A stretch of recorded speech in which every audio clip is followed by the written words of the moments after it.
Merci, Frère Neville, que Dieu te bénisse. Bonjour, mes amis, c'est bon d'être ici ce matin. Je crois que j'ai fait intrusion sur le temps de Frère Neville. Assis là-bas en train de préparer son sujet, je me suis avancé, il a commencé à ranger son texte et a dit, eh bien, cela me rappelle des années en arrière, il y avait un frère de couleur ici qui s'appelait Frère Smith et Sir Cross. C'étaient de très bons amis à moi. Et quand j'entrais dans le bâtiment le soir, le vieil homme il avait une moustache blanche. Je ne sais pas si l'un d'entre vous se souvient de lui ou pas. Et il se tenait sur l'estrade, vous savez. Ils chantaient tous, c'est un chemin qui mène au ciel. Et Frère Smith, il s'assoyait comme ceci, vous savez, j'arrivais par la porte de derrière. Il y avait une petite fille à la peau très foncée qui s'assoyait dans le coin. Elle commençait à taper des mains en chantant Élevez-le. Ce chant, vous savez, ils y ont ajouté leur propre mélodie, vous savez. Et puis dans l'autre coin, il y avait quelqu'un d'autre qui recommençait Élevez-le. Eh bien, c'est ce qu'ils chantaient quand j'entrais. J'aime vraiment ces gens-là. Et le vieux Frère Smith assis là, derrière, un peu, vous savez, il était du style plutôt tranquille. Il disait Entre, l'ancien, assis ton chapeau. Pas assis-toi. Assis ton chapeau. Voyez? Entre l'ancien, assis ton chapeau. Il se levait là-bas, et je pouvais dire à la façon dont il commençait, ça y était, vous voyez. Il disait, eh bien, il dit, les enfants, vous savez, il a dit, j'étais assis ici à me demander, Seigneur, qu'est-ce que tu vas me donner à dire? Il disait, il continuait de secouer la tête, de hocher la tête vers moi. Je ne vais rien te donner à dire. Il disait, il a dit, j'ai vu l'ancien Branham entrer là-bas à l'arrière, et j'ai dit, maintenant, Seigneur, je commence à me rappeler, eh bien, ça y était pour moi. Frère George Wright, comment vas-tu, mon frère? Que Dieu te bénisse, frère Wright, certainement. Oh, vraiment? Frère Eli Perry, qui l'a dit, est au fond ici. Où es-tu, frère Eli? Je ne l'ai pas vu depuis longtemps. Eh bien, miséricorde, maintenant, on devrait avoir une vraie réunion ici. Eli Perry, George Wright et certains de ces vieux de la vieille qui étaient là quand il fallait presque tenir les volets en place avec nos mains, quand le vent soufflait. C'est bon de vous voir. Mère, Sir Wright est avec toi? Sir Wright est ici? Elle est à l'arrière, elle aussi. Oui, monsieur. Eh bien, c'est très bien. Sir Perry, je les vois tous maintenant. Eh bien, c'est vraiment bien. C'est bien d'être ici. C'est bien de se retrouver dans ces endroits. C'est bien d'être ensemble. J'avais prévu avec tant d'acharnement de revenir, le cœur accablé. Je viens tout juste de rentrer d'Afrique, comme vous le savez tous. Et quand je suis arrivé là-bas, j'avais un visa avec restriction. Et il ne voulait pas me laisser prêcher parce que ça rassemblait trop de monde. Ça rassemblait trop de monde. Il s'attendait à un soulèvement à tout moment et il ne voulait pas me laisser prêcher à cause du trop grand nombre de personnes qui se rassemblent. La seule façon que j'aurais pu le faire aurait été d'avoir une organisation représentée par le gouvernement, au sein du gouvernement, pour m'inviter, alors cela aurait automatiquement permis au gouvernement d'envoyer une milice comme protection. Voyez, ils sont justes. Il va simplement y avoir un soulèvement et c'est tout. C'est sur le point d'arriver, voyez, cet homme du gouvernement a dit, la dernière fois qu'il est venu ici, il a rassemblé environ 1/4 de million de personnes. Et il a dit, alors voyez-vous, c'est exactement ce que le communisme attend pour faire un soulèvement. Ainsi, je ne pouvais pas prêcher. Ces gens qui sont debout, là, qui agitent leurs mains et qui pleurent, rappelez-vous de ma mère, rappelez-vous mon frère est mort, oh, là-bas, et là, derrière une barrière, vous savez, des barreaux de fil de fer, et ça vous faisait tellement de la peine, et je suis rentré chez moi. Et j'ai pensé, eh bien, mon fils Joseph, assis là-bas, s'était un peu relâché dans sa lecture. Il a réussi, oui, mais il a dû le faire en rattrapage. Il ne lisait pas assez bien. Alors j'ai pensé, eh bien, on va devoir rester à la maison un petit bout de temps. Et j'ai dit, si on reste à la maison, ça va gâcher les vacances des enfants. Alors nous l'avons reporté et l'avons amené à un autre endroit, en août, et nous sommes revenus ici pour quelques semaines, 3 semaines. J'ai dit, je crois que pendant que nous y serons de retour, je vais en profiter et tenir une réunion. Nous allons louer l'auditorium de l'école ici et avoir une réunion à partir du 28 jusqu'au 1er, une réunion à l'auditorium de l'école. Je voulais prêcher sur le sujet du déversement de ces 7 dernières coupes. Et alors, nous avons appelé d'avance et on a été un peu déçus. Ils ne nous laisseront plus avoir ces écoles, trop de gens s'y rassemblent. On ne peut pas l'avoir nulle part. Eh bien, c'est là que j'ai décidé, alors que j'étais ici, au lieu de... Nous ne pouvons pas réunir tout le peuple. Si nous l'annonçons, cela n'a jamais été publicisé maintenant. Alors, si on mettait tout le monde, si on essayait de les réunir dans le tabernacle ici, on ne pourrait pas le faire. Voyez, c'est juste 5 jours ici, ça serait horrible. Donc, assis là, en parlant avec Frère Neville et Frère Wood et d'autres, nous avons décidé de faire ceci. Si nous ne pouvons pas le faire, au lieu de cela, nous aurons 5 réunions, qui seraient le 28, 29, 30, 31 et le 1er. Eh bien, je me sens que si, à partir de dimanche prochain, nous pourrions avoir 2 réunions, le dimanche matin et le dimanche soir, qui est le 18, Et puis le 25, en avoir une le dimanche matin et le dimanche soir. Cela fait 4 réunions. Puis le 1er août, en avoir le dimanche matin et le dimanche soir. Cela nous donnerait 6 réunions. Et ça éviterait un tel embouteillage pour faire entrer les gens. Et je pense ça. Ne pensez-vous pas que ce serait mieux que d'avoir tout le monde juste entassé, écrasé les uns contre les autres et tout? Ensuite, pour ces 2 réunions, nous pourrons tolérer cela, mais tout le monde devra se serrer un peu. Pour 5 soirs d'affilée, ça rendrait les choses difficiles. Et je veux réunir les administrateurs et les anciens ici pendant que je suis ici. C'est en train de se produire partout. Nous vivons en ces derniers jours où l'Évangile n'a pas la prééminence qu'il devrait avoir. Il n'a pas les droits qu'il devrait avoir. Tout est étroitement lié à la politique et tout comme une union. C'est à cela que ça en arrive finalement, parce que la marque de la bête doit venir par une union, nous le savons. Alors parce que c'est un boycott. Nul homme ne peut acheter ni vendre, sauf celui qui a la marque de la bête. Et maintenant, je veux savoir, par les anciens, je me sens conduit. Je n'ai jamais eu une si grande faim de Dieu dans mon cœur de toute ma vie que maintenant, voyez, car je veux avoir ma propre tente et mes choses, comme le Seigneur m'en a donné la vision, et je crois que le temps va bien. Et je crois que le temps est bientôt venu. Et je veux voir pendant que je suis ici pourquoi on ne peut pas avoir l'attente. Et puis, quand nous irons, comme si nous venons ici à Jeffersonville, au lieu de n'avoir qu'un jour ou 2, ou 3 ou 4 jours, nous pourrons nous installer ici, monter cette tente et avoir 2 ou 3 semaines, vous voyez, et personne ne pourrait s'y opposer. Nous pourrions soit prendre un terrain de baseball ou, s'ils ne nous le permettent pas, il y a un agriculteur ici qui nous laissera avoir une ferme. Nous louerons la ferme et nous la monterons. La seule chose que nous aurions à faire là, ce serait de diriger nos dépendances et ainsi de suite pour nos commodités, et cela pourrait facilement se faire. Et alors, nous commencerons à avoir nos réunions comme ça parce que c'est selon une vision du Seigneur et c'est ainsi que cela doit se faire.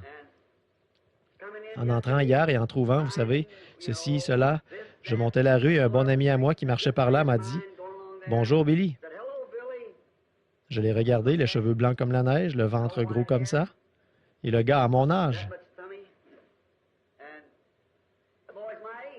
On allait partout ensemble, un beau jeune homme quand j'étais jeune. Ça m'a fait me sentir bizarre.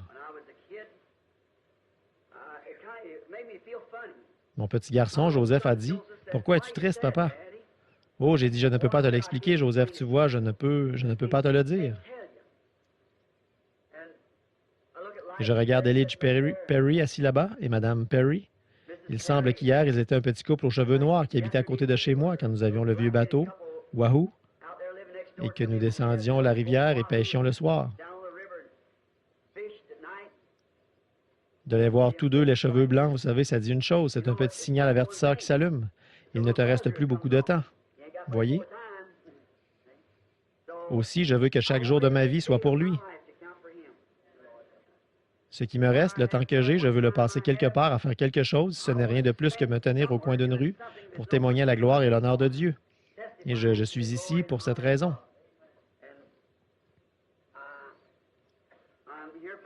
Et j'ai un petit endroit secret ici à Greens Mill, dans l'Indiana. Ce n'est pas une ville maintenant, c'est la nature. Et certaines personnes s'en sont emparées et ils ne vous permettent pas même d'y mettre un pied. Mais j'ai une grotte là-bas où il ne me trouvera jamais une fois que je suis à l'intérieur. J'y vais durant la nuit, il ne saura jamais que quand j'y entre ou en sors. Et il ne sait pas où se trouve la grotte et il ne pourrait pas y accéder où qu'elle soit. Et je veux y aller pour parler au Seigneur un moment, je sens que c'est une nécessité. Ma femme, elle veut revenir pour visiter les alentours, et Rebecca et Sarah et les autres avec leurs amis. Et nous sommes de retour ici pour les 3 prochaines semaines, si le Seigneur le veut. Et je pense qu'au lieu d'essayer d'entasser tous les gens pour les réunions ici dans le tabernacle, bien sûr, ceci nous appartient au Seigneur. Il nous l'a donné. Et c'est climatisé. J'aimerais avoir une réunion dimanche matin, une réunion dimanche soir. Cela permettrait aux gens de rentrer chez eux puis d'attendre jusqu'à la semaine suivante. Je ne pense pas que je pourrais prendre et rendre justice au déversement de cette dernière coupe, parce qu'il y a un très, très grand message là-dedans. Mais je pourrais prier pour les malades et faire des choses qui...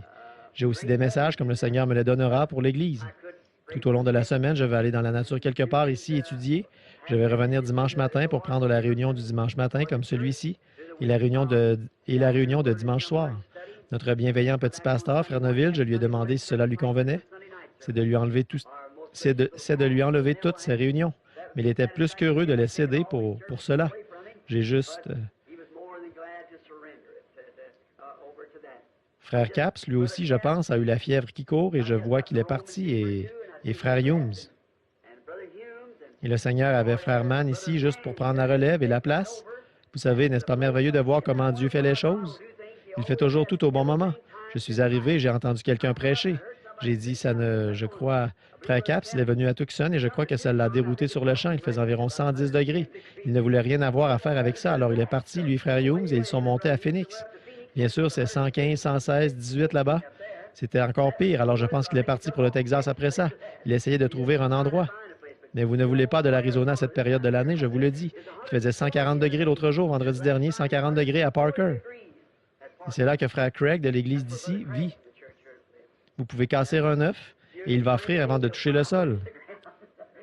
Vous crachez et l'humidité a disparu. C'est juste, il n'y a pas d'humidité ni rien. C'est vraiment un four. Un four en cette période de l'année. Mais à partir de novembre, décembre et janvier, c'est merveilleux. Mais quand mars et avril arrivent, vous feriez mieux de vous en aller si vous ne voulez pas suffoquer. Et c'est ainsi que frère Capps et les autres sont venus durant cette période-là, ce qui, je crois, les a fait fuir. Alors peut-être que le Seigneur a fait cela dans un but. Je crois ceci, que Dieu ordonne les pas des justes. Parfois, ça semble difficile. Comme l'autre jour, lors de ce voyage en Afrique, j'étais si sûr d'être dans la volonté de Dieu, parce qu'il y a un an, j'étais dans le Sud, en train de tenir une série de réunions et je pensais,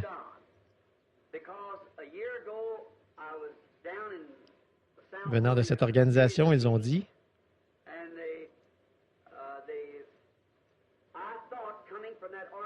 vous pouvez venir par l'intermédiaire des hommes d'affaires chrétiens, mais nous n'aurons rien à faire avec cela. Eh bien, je ne veux pas mêler ces hommes à ça, vous savez, créer des conflits. Je veux qu'ils aient une bonne relation l'un avec l'autre. Bon, j'ai juste dit, eh bien, je leur ai écrit une lettre, j'ai dit, rappelez-vous, j'ai essayé de retourner en Afrique depuis des années. J'ai le sentiment que mon ministère n'est pas terminé en Afrique. Je n'ai aucun... Pourquoi devrais-je aller en Afrique alors que j'ai 6, 700 villes, ici même aux États-Unis, qui m'appellent, voyez, ici même, sans compter le Canada, le Mexique ou l'un de ces endroits? Pourquoi voudrais-je y aller? Mais c'est quelque chose dans mon cœur qui m'attire en Afrique. Là-bas, ces gens, il y a quelque chose à leur sujet que j'aime et je veux y aller pour les gens de couleur seulement. Et il y a quelque chose dans beaucoup d'entre eux. Ces conducteurs, ils ne pensent pas que je devrais faire ça.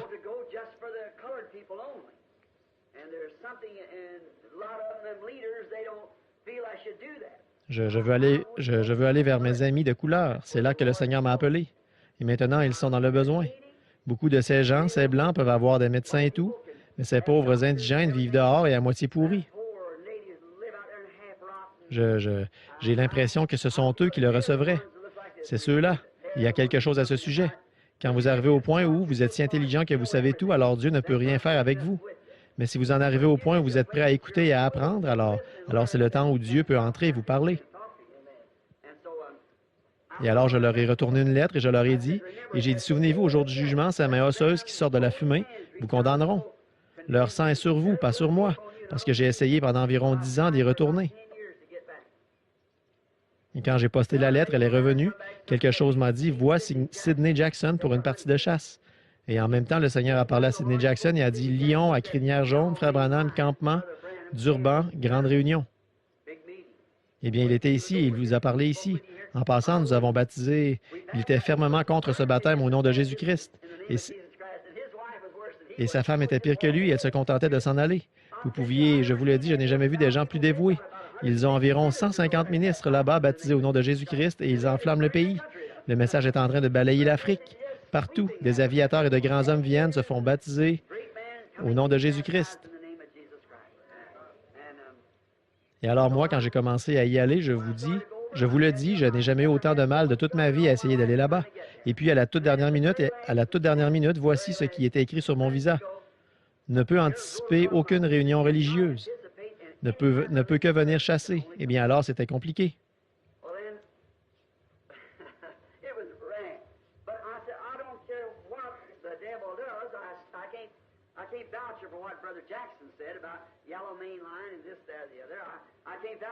Mais j'ai dit, peu m'importe ce que fait le diable, je ne peux pas me porter garant de ce que Frère Jackson a dit au sujet du lion à crinière jaune et de ceci, cela ou autre. Je ne peux pas le garantir, mais je sais que Dieu m'a dit de voir Sidney Jackson et d'aller chasser et d'aller à la chasse. Et j'ai dit, j'y vais, et parfois, j'ai eu l'un des plus beaux voyages. J'ai découvert quel était le problème. Maintenant, je pense que vers le mois d'octobre, si le Seigneur le veut, je peux y retourner, tenir une réunion et tout, avec une pleine collaboration, tout le reste. Vous voyez, en Afrique, je voulais en avoir le cœur net et j'ai découvert le fin fond de l'histoire où était le problème, ce qui en était la cause. Par ici, par écrit, celui-ci avait ceci à dire et un autre avait autre chose à dire et celui-là, la meilleure chose à faire, c'est de vérifier par vous-même et je sais où était le problème et quelle en était la raison. C'est parce que tant de gens se rassemblaient que le gouvernement ne voulait pas me laisser faire. Maintenant, si les hommes d'affaires chrétiens ou n'importe quelle autre organisation qui vont me faire entrer, alors le gouvernement automatiquement, parce que c'est une organisation qui est représentée auprès du gouvernement, le gouvernement envoie une milice comme protection. S'il s'agissait de 25 hommes d'une dénomination, 25 d'une autre, ils ne l'accepteraient toujours pas. Il faut que ce soit le dirigeant de cette organisation. Et les hommes d'affaires chrétiens sont une organisation non dénominationnelle qui représente toutes les églises. Docteur Simon, leur dirigeant là-bas, un homme très bien, je dois le rencontrer et lui parler. Ils prennent les réunions en charge et toutes les autres églises viennent s'y réunir. Voyez, et je crois que nous aurons l'une des plus grandes réunions qui ait jamais eu lieu en Afrique. Mais ce que je voulais dire, c'est que lorsque vous savez que vous essayez de faire ce qui est juste, la première chose, si vous vous sentez conduit à faire quelque chose, alors vérifiez-le avec la parole. Et voyez si c'est en accord avec la parole, et ensuite ne laissez rien vous arrêter. Peu m'importe le nombre d'entraves que le diable jette sur le chemin, passez simplement par-dessus. J'ai dit à ma femme et à Frère Wood, quand je suis arrivé ici, et à des amis que j'ai rencontrés hier, j'ai passé environ 5 ans ici où je ne savais pas trop quoi faire. C'était un temps de tension.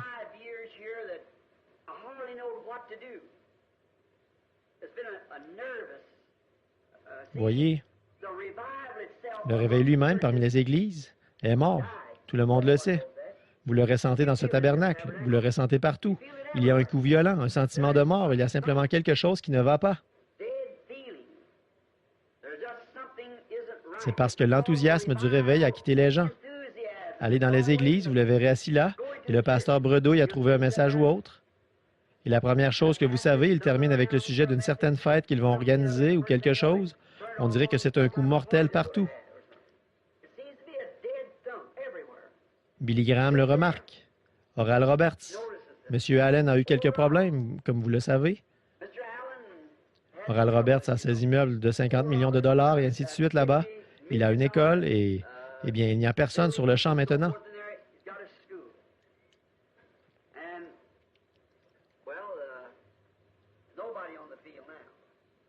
Je suis parti d'ici, par suite d'une vision, pour aller à Tucson, pour voir ce que le Seigneur voulait que je fasse. C'est là qu'il m'a rencontré là-haut, comme il vous a dit ici qu'il le ferait, sous la forme des 7 anges. Il a dit de revenir ici, que les 7 sceaux allaient être ouverts.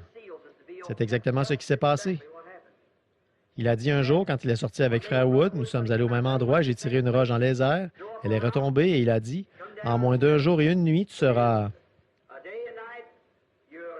Certaines, j'ai oublié les mots qu'il a utilisés. Tu vas voir la gloire de Dieu. Le lendemain, un tourbillon est descendu du ciel et nous connaissons l'histoire de ce qui s'est passé. Quand c'est remonté, ils ont demandé ce que c'était. J'ai dit cela a prononcé 3 mots en 3 grandes déflagrations. Les hommes ont seulement entendu la déflagration. J'ai compris ce que cela a dit. Et cela a dit le jugement frappe la côte ouest. 2 jours plus tard, l'Alaska a presque coulé. Il y a eu des tonnerres, des tremblements de terre et tout. Regardez-les, chaque jour, les tremblements de terre secouent partout. Ma dernière réunion, la dernière réunion que j'ai eue, ce sera vraiment mon premier message que je prêche depuis. Je prêchais à Los Angeles, à l'auditorium Biltmore, et je parlais d'un homme qui se choisit une femme.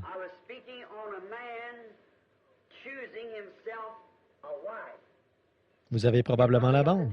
J'ai dit, elle reflète son caractère et ses ambitions. Quand un homme choisit une femme, il choisit une jeune fille et pour qu'elle devienne sa femme. S'il prend, vous savez, une fille moderne, c'est Riquetta qu'on retrouve partout. Cela montre simplement ce qu'il est. S'il épouse une reine de beauté ou une reine du sexe, peu importe, ça montre ce qu'il y a vraiment dans cet homme. Mais un chrétien, lui, Il regarde au caractère d'une femme parce qu'il planifie de fonder un foyer avec cette femme. Il planifie, il prend une femme au foyer. Et j'ai dit, alors Christ, selon sa parole, nous dit ici ce que sera notre demeure future. Quel genre de femme va-t-il choisir alors? Une prostituée dénominationnelle? Jamais. Il va choisir une femme qui a les caractéristiques de sa parole, et voilà ce qui sera l'épouse.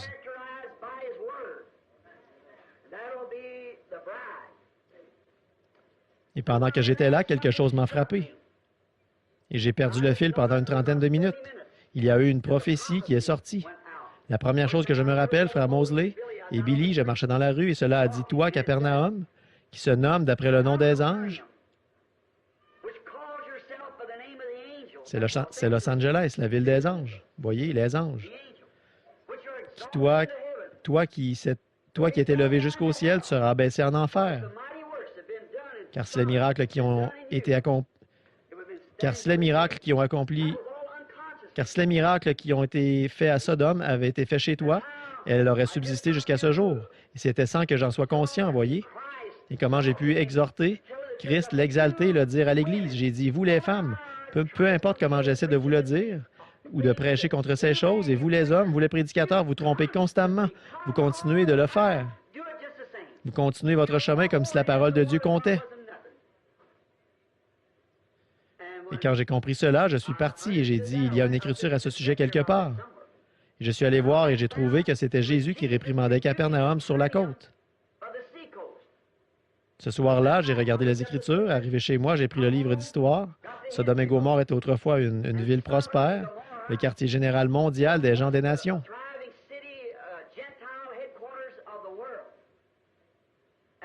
Et vous savez, cette ville, par un tremblement de terre, a sombré dans la mer Morte. Et Jésus s'est tenu là et a dit, Capernaum, si Sodome avait vu les miracles qui ont été faits au milieu de toi, elle subsisterait encore aujourd'hui. Mais maintenant, il faut que tu sois abaissé en enfer. Et environ 200 ou 300 ans après sa prophétie, avec toutes ces villes côtières, tout existe encore, sauf Capernaum. Elle repose au fond de la mer. Un tremblement de terre l'a plongée dans la mer.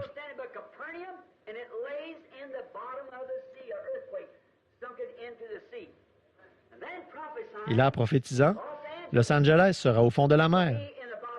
Je suis rentré chez moi et je suis allé en Afrique. Et pendant que j'étais en Afrique, ils ont eu un tremblement de terre. Et les scientifiques, vous l'avez vu, c'était diffusé à l'émission que de grandes et belles maisons s'enfoncent à Los Angeles, puis un motel et tout le reste. Et maintenant, depuis ce tremblement de terre, il y a une fissure de 2 ou 3 pouces qui se creuse dans la terre à partir de l'Alaska, passe par les îles Aléoutiennes, sort à 150 ou 200 000 dans la mer, remonte à San Diego, inclut la Californie ou Los Angeles, et ressort juste en dessous de la partie nord de la Californie là-bas, un petit endroit appelé San José, juste en dessous là.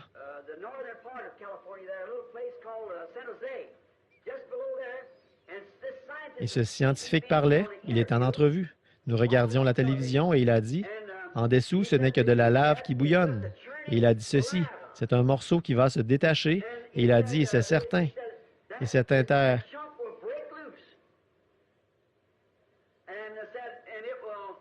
L'homme, le scientifique, qui s'entretenait avec ce grand scientifique, lui a dit, « Eh bien, alors tout cela pourrait couler? » Il a dit, « Pourrait? C'est indéniable. » Il a dit, « Eh bien, évidemment, ce sera probablement dans bien des années. » Il a dit, « Ça pourrait être dans 5 minutes ou dans 5 ans. » Il a juste donné 5 ans. Mais aussi vrai que je me tenais là, sous cette inspiration, j'ai mis un jugement sur cette côte ouest et je l'ai suivi jusqu'ici avec Los Angeles qui sombre. Elle est finie. C'est vrai. Cela va arriver. Quand? Je ne sais pas. Mais oh, que s'est-il passé? Vous savez, nous n'avons plus que 6 continents maintenant. Nous en avions 7, celui qui a coulé entre l'Afrique et les États-Unis. Oh, c'est historique, vous le savez. Maintenant, si elle sombre, alors je veux que vous surveilliez quand... C'était une prédication que j'ai prêchée quand, je crois, frère Elijah Perry était diacre ici dans l'Église à l'époque, pour autant que je sache. Mais cela a dit, le temps viendra. Je ne le savais pas avant que Mme Simpson m'apporte la prédication l'autre jour. Et je l'ai décrit dans un petit carnet, que le désert, que la mer se frayera un chemin dans le désert. C'était il y a 30 ans. Et bien sûr, la mer de Salton est à environ 200 pieds sous le niveau de la mer.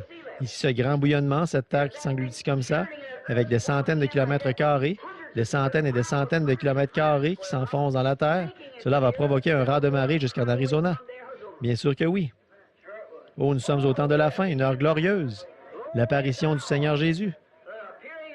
Il a dit, il y aura des tremblements de terre en divers lieux, un temps où ils ne savent que faire, l'angoisse chez les nations, le cœur des hommes défaille de peur. Il a dit, quand ces choses commenceront à arriver, levez la tête, votre rédemption approche. Oh là là, les nations se disloquent, Israël se réveille. Les signes annoncés par les prophètes, les jours des nations sont comptés, ils sont remplis d'effroi. Retournez ou dispersez vers les vôtres. Ne manquez pas de le faire. Le jour de la rédemption est proche. La peur fait défaillir le cœur des hommes. Soyez remplis de l'Esprit de Dieu, vos lampes préparées et lumineuses. Levez les yeux, votre rédemption est proche. C'est vrai. Les faux prophètes mentent, ils nient la vérité de Dieu, que Jésus-Christ est notre Dieu. Vous avez vu la photo l'autre jour, comment il a tourné cette photo de côté, et cette photo de ces 7 anges qui s'élèvent. Tournez-la vers la droite et il y a le visage du Seigneur Jésus qui regarde vers la terre de nouveau. Vous vous souvenez quand j'ai prêché les 7 âges à l'Église? Je ne comprenais pas pourquoi Jésus se tenait là avec du blanc sur la tête. C'était un jeune homme, je l'ai comparé à la Bible. Il est dit, il est venu à l'ancien des jours, dont les cheveux étaient blancs comme de la laine. Jésus n'avait que 33 ans et demi à sa crucifixion.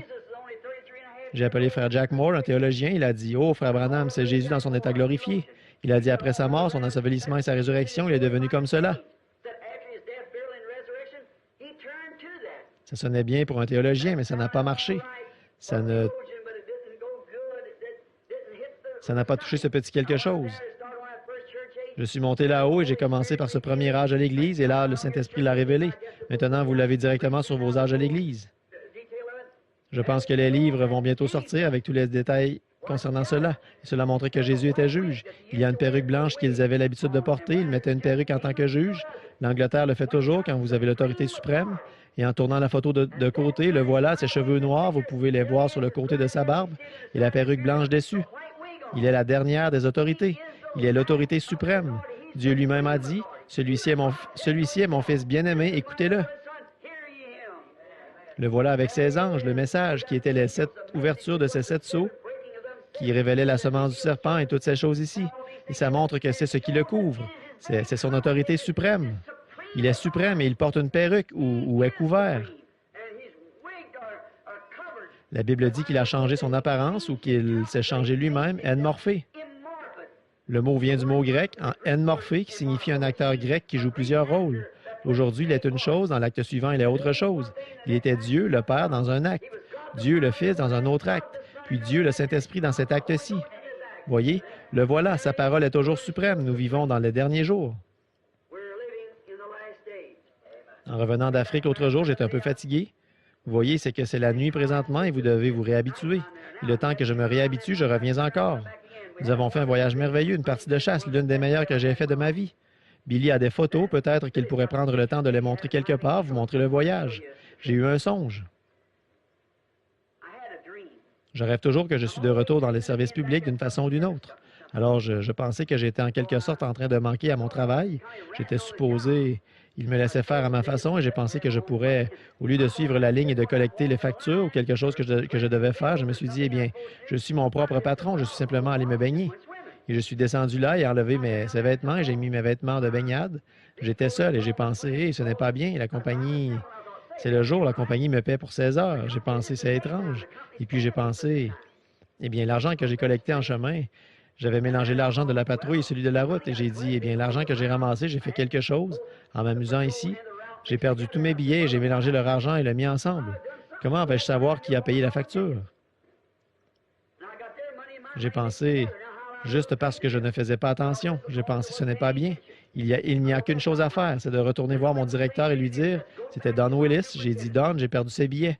Voici tout l'argent que j'ai, voici leur argent mélangé ensemble. Laisse-le ici à la caisse. Et les gens, quand ils vont venir, ils vont avoir un reçu attestant que j'ai reçu leur facture. Il y a probablement des gens assis ici que je sais qu'il y en a, que j'avais collecté ce jour-là et à qui j'avais donné un reçu. Vous savez, c'était seulement 10 % si vous laissiez votre facture impayée. Et peut-être qu'un dollar et demi, ça monte à 15 cents de plus. Beaucoup d'entre eux vivaient, nous aimions simplement nous rassembler et bavarder, et ils laissaient leurs factures impayées, je venais leur parler un peu. Ils me donnaient 15 cents, vous savez, juste le temps de s'asseoir et bavarder un peu et de recouvrir leurs factures. C'est devenu très complexe et j'avais tellement de factures que je ne pouvais pas recouvrir. Eh bien, j'ai pensé que c'était la seule façon de le faire. Et je me suis réveillé. L'endroit où nous vivons, Sir Larson, je ne pense pas qu'elle soit ici. Elle a été très bonne pour nous et elle n'aime pas que je dise cela. Mais c'est une femme très bien. Nous vivons dans ses appartements. Elle a 2 appartements, de petits appartements jumelés. On les a loués tous les deux. Et ma femme et moi dormons de ce côté-ci dans l'autre appartement où je reçois les gens quand je peux et il y a là 2 petits lits jumeaux. Je me suis réveillé. Elle n'était pas encore réveillée et au bout d'un moment, elle s'est réveillée. Et je lui ai fait signe de la main et elle a regardé et cligné des yeux à quelques reprises. J'ai dit, tu as bien dormi? Elle a dit non. J'ai dit, j'ai fait le cauchemar le plus affreux. J'étais de retour dans les services publics. J'ai dit, qu'est-ce que j'ai fait?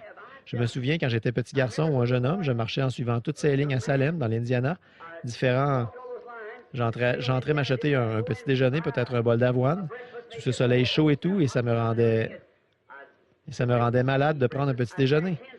Je sortais 10 cents de ma petite caisse. Le directeur est venu et a dit, tu sais ce qu'ils ont dit pendant la réunion?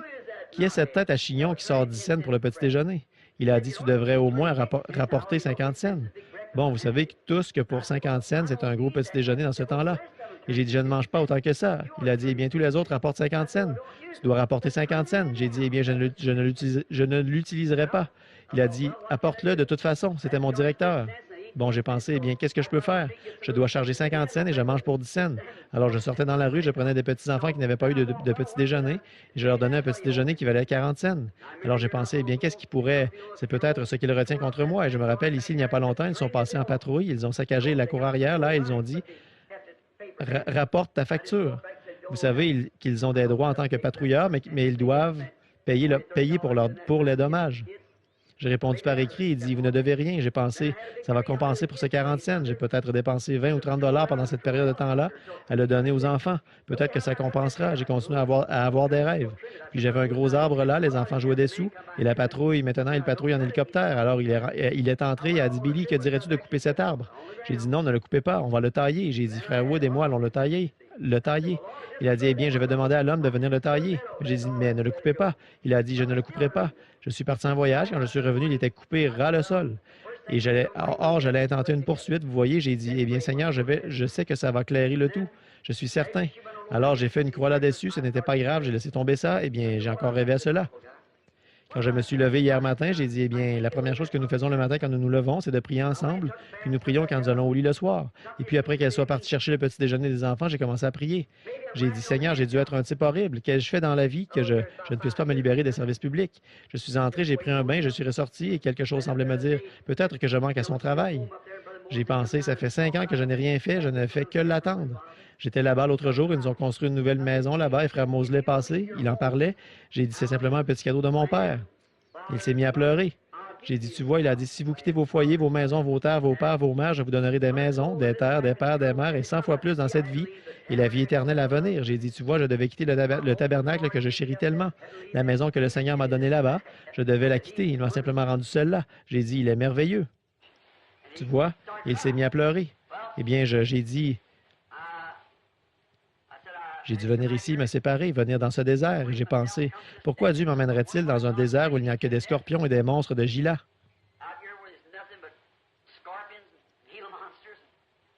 Ce n'est pas seulement un désert, il fait chaud, mais c'est un désert spirituel. Oh là là, il n'y a pas du tout de vie spirituelle dans les églises. Ils sont contre. Eh bien, vous n'avez jamais vu ça de votre vie. On n'a même pas d'église où aller, ni rien. Et puis quand les gens périssent presque, spirituellement parlant, je le vois chez les gens qui viennent ici, je vois la différence en eux. Je l'observe. Et alors vous demeurez sous l'Esprit de Dieu, votre vie devient douce, tendre, comme l'eau fait croître cette herbe et ses bourgeons tendres. Si cette herbe en Arizona ne pousserait pas, ces arbres seraient des cactus, ces feuilles s'enrouleraient, deviendraient piquantes. C'est comme ça quand on dessèche dans l'Église. Tout le monde se pique les uns les autres, vous savez. Et voyez, vous devez avoir de l'eau douce pour vous attendrir et produire des feuilles et de l'ombre pour le pèlerin qui passe par là. Et alors, quelque chose m'a dit, peut-être que tu manques au travail de Dieu. Alors, j'ai prié pour avoir une vision. Et Méda vient de m'acheter une nouvelle Bible. Les frères Brown de l'Ohio m'ont acheté une nouvelle Bible. Les deux en même temps, à Noël. Je suis allé chercher une des nouvelles Bibles. J'ai dit, Seigneur, par le passé, tu avais l'Urim Thummim.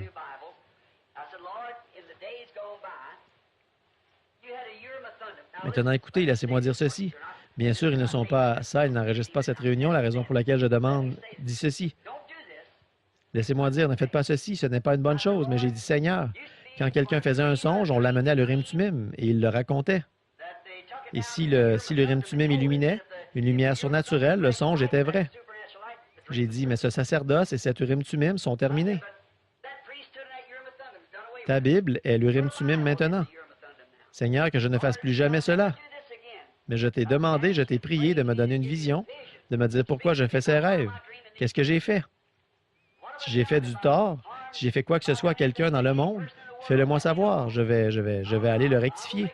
Si je dois de l'argent au service public, si je leur ai fait du tort ou à toute autre personne, si je t'ai fait du tort, fais-le-moi savoir. Je veux mettre les choses en ordre.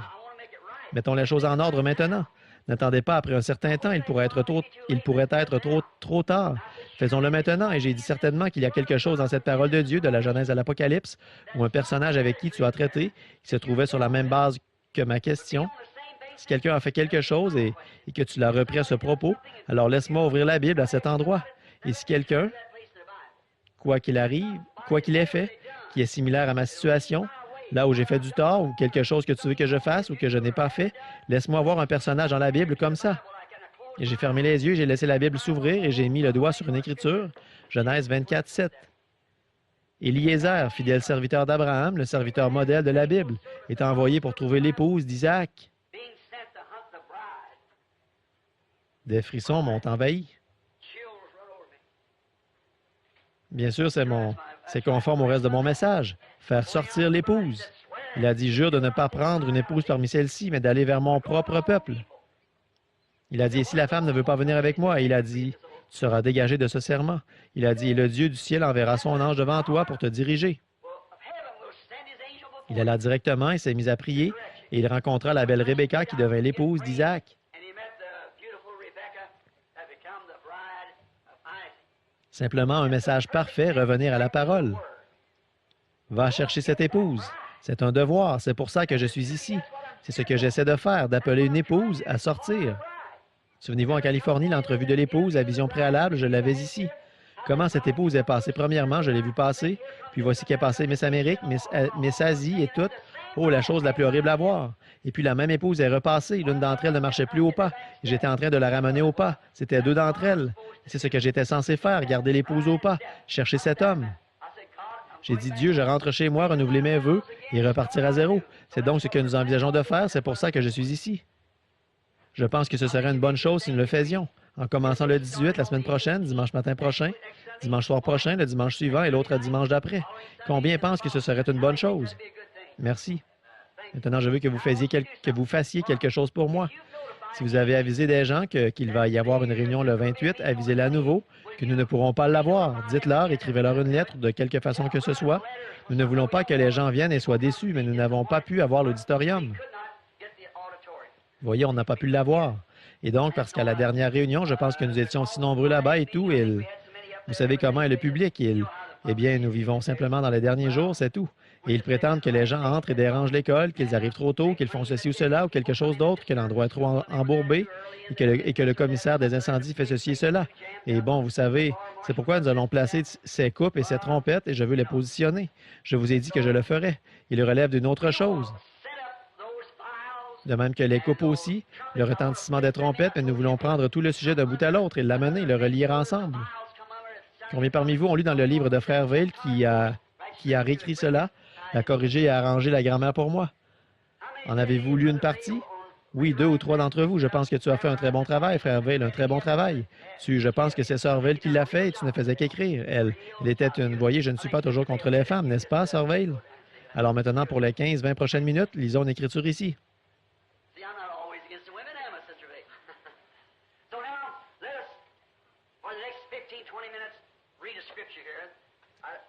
Et j'ai un petit carnet ici. J'ai dit, je pense que c'était à Frère Veil ou qui était-ce?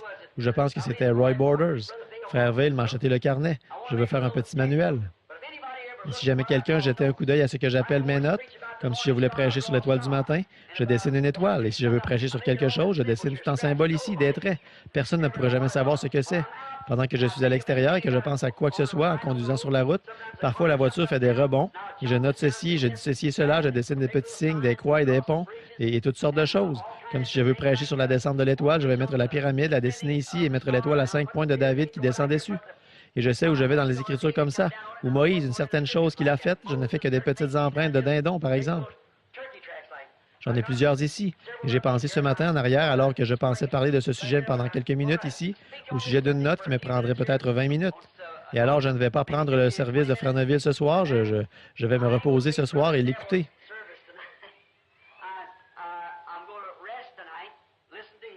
Et puis, si le Seigneur le veut, dimanche matin prochain, nous commencerons la réunion. Et vous tous, aidez-moi, nous allons prier, parce que c'était dans mon cœur d'essayer. Ils ont dit, eh bien, nous pourrions aller à Louisville ou à New Albany. Mais la réunion était censée être pour Jeffersonville. J'irai à Louisville et à New Albany en d'autres temps, mais ceci est censé être ici à Jeffersonville. Maintenant, inclinons la tête un instant pendant que je vous ai parlé ici pendant une trentaine de minutes. Parlons-lui un instant. Seigneur Jésus, nous sommes certainement un peuple béni.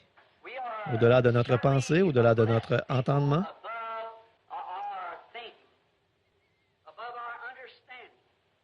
Car s'il y avait quelqu'un de noble parmi nous, par exemple une personnalité d'un autre pays ou un diplomate quelconque, nous trouverions cela formidable d'avoir une personne aussi noble parmi nous.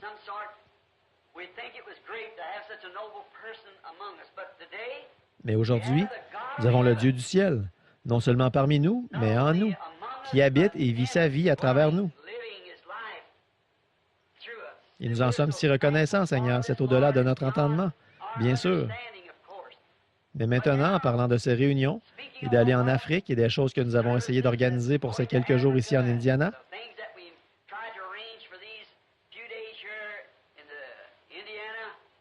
d'une manière ou d'une autre, Seigneur, c'est peut-être toi qui nous conduis vers cette tente pour que cette vision s'accomplisse.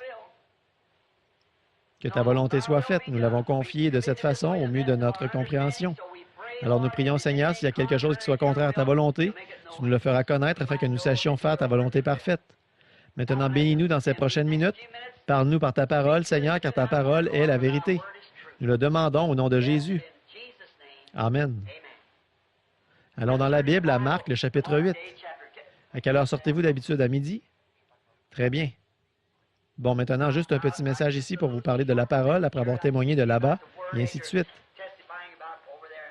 Marc, le chapitre 8, et commençons par le verset 34 jusqu'à 38, et de 38, le reste de ce chapitre. J'aime lire ce qu'il a dit, parce que je sais que c'est vrai. Maintenant, Puis, ayant appelé la foule avec ses disciples, il leur dit, « Si quelqu'un veut venir après moi, qu'il renonce à lui-même, qu'il se charge de sa croix et qu'il me suive.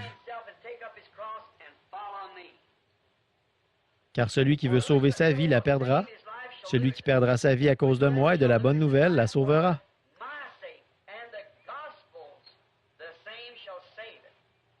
Et que sert-il à un homme de gagner tout le monde s'il perd son âme?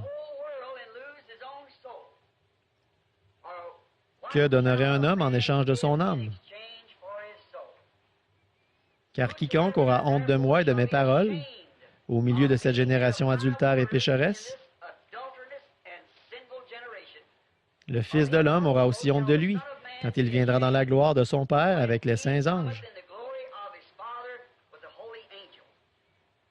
Je veux tirer un petit texte de cela, si on peut l'appeler ainsi. Appelé honteux. Vous savez, j'aime ça. Quiconque a honte de moi et de mes paroles, j'aurai honte de lui. Or, les mots honteux, or, le mot honteux pourrait aussi se traduire par embarrassé. Vous savez quelque chose dont vous faites face à quelque chose qui vous embarrasse, vous avez honte. Une autre chose que fait la honte, elle montre que l'on n'est pas sûr de ce dont on parle. Si vous savez de quoi vous parlez, que vous avez l'assurance que vous savez de quoi vous parlez, vous pouvez le dire à n'importe qui. Vous n'avez pas honte. Mais si vous vous sentez mis à l'écart, pas à votre place, Cela montre que vous n'êtes pas sûr. Remarquez qu'il y a tellement de cela aujourd'hui, surtout sur le sujet dont je parle, avoir honte de la parole. Maintenant, lui et la parole sont la même chose. Au commencement était la parole, et la parole était avec Dieu, et la parole était Dieu. Et la parole a été faite chair et a habité parmi nous, le même hier, aujourd'hui, éternellement. Ainsi, quiconque a honte de moi et de ma parole, et lui et sa parole ne font qu'un. Alors avoir honte de sa parole dans cette génération présente et pécheresse, j'aurai honte de lui.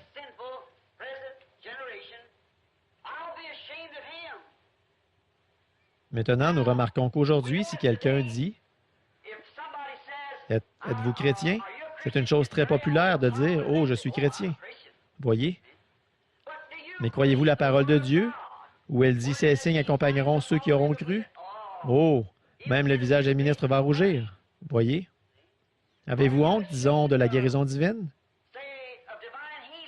Avez-vous honte du plein évangile? Avez-vous honte de votre expérience pentecôtiste? Voilà ce qu'est avoir honte de sa parole. C'est sa parole faite chair en vous. Donc, sa parole doit se manifester dans chaque génération. Elle s'est manifestée du temps de Moïse.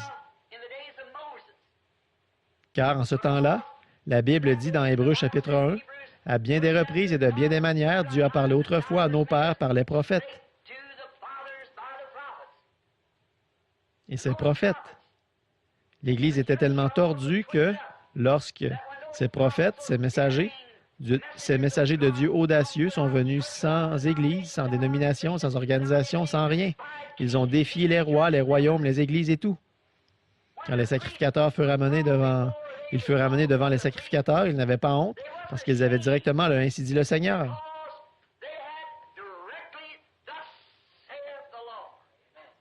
Si vous remarquez, le prophète, dans un sens de la parole, dans l'Ancien Testament, lorsqu'il disait « Ainsi dit le Seigneur », regardez-le maintenant. Il entre dans le domaine où il prend la place de Dieu.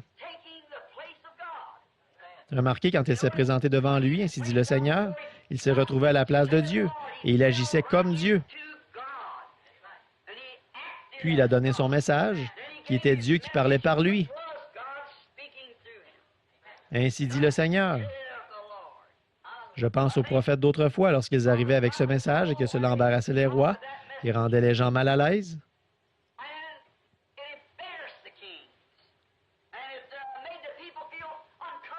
Les sacrificateurs même se sentaient mal à l'aise parce qu'ils étaient censés être des conducteurs, des hommes religieux, et quand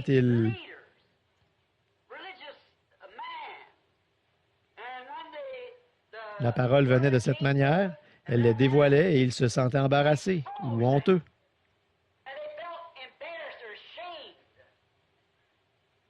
Et nous voyons souvent cela, pas souvent, trop souvent aujourd'hui. Cet homme, il dit « Je suis un chrétien ». Avez-vous reçu le Saint-Esprit depuis que vous avez cru? Oh, vous voyez, ils sont embarrassés par cela. Quelqu'un dit « Faites-vous partie de ce groupe-là qui pousse tous ces cris et tous ces trucs de guérison divine? » Souvent, les chrétiens font marche arrière. Ils veulent annoncer, s'ils ont une dénomination, « Bon, je suis baptiste, je suis presbytérien, je suis luthérien. » Ils n'ont pas honte de ça. Mais quand il s'agit d'être un chrétien qui peut prendre la parole de Dieu telle qu'elle est, alors ils ont honte. Je ne fais partie d'aucune dénomination. Vous voyez, ils ont honte de dire ça. Ils doivent être comme le reste du monde, représentés par une certaine organisation. J'ai tout récemment rencontré ce cas. À l'époque de Luther, se reconnaître luthérien ou disciple de Luther, eh bien, cela signifiait presque la mort par l'Église catholique. Du temps de Wesley, de savoir que vous aviez défié l'Église anglicane, c'était presque une peine de mort pour les anglicans, d'annoncer que vous étiez méthodiste. Du temps de la Pentecôte, c'était une honte, presque, de dire que vous étiez pentecôtiste, parce qu'on vous considérait rapidement comme un exalté, ou un parleur en langue, ou quelque chose comme ça. Maintenant, ils se sont organisés, sont entrés avec le reste du groupe. Mais quand vient le moment de l'appel à sortir, que vous n'appartenez à rien de tout cela. C'est très populaire de dire « je suis pentecôtiste ». C'est très populaire de dire « je suis presbytérien, luthérien ». Mais qu'en est-il du moment où vous devrez sortir et défendre la parole? Je ne fais partie de rien de tout ça. Ça, c'est embarrassé. Jésus a dit « si vous avez honte de moi, j'aurai honte de vous ». Pourquoi aurait-il honte de vous? Parce que vous prétendez être à lui alors que vous ne le suivez pas. Et si je disais, ce petit garçon, c'est mon fils, il se retourne et dit, qui, moi, je suis ton fils? Que penses-tu que je suis? Ça me gênerait. Ce serait embarrassant pour votre fils. C'est ainsi qu'est le prétendu christianisme aujourd'hui. Si vous lui donnez le nom d'une dénomination, ils acceptent la paternité d'une dénomination. Mais quand il s'agit d'accepter la paternité de la parole de Dieu, Christ, non, ils sont embarrassés. Ils ne veulent pas dire, oui, j'ai parlé en langue, oui, j'ai eu des visions, oui, je crois en la guérison divine, oui, je loue le Seigneur, je suis libre de toute organisation, je ne fléchis le genou devant rien de ça, je suis un serviteur de Christ. Oh là là, ça ne ferait que les mettre en pièces. L'autre soir, un grand orateur est venu parmi les hommes d'affaires du plein évangile à Chicago.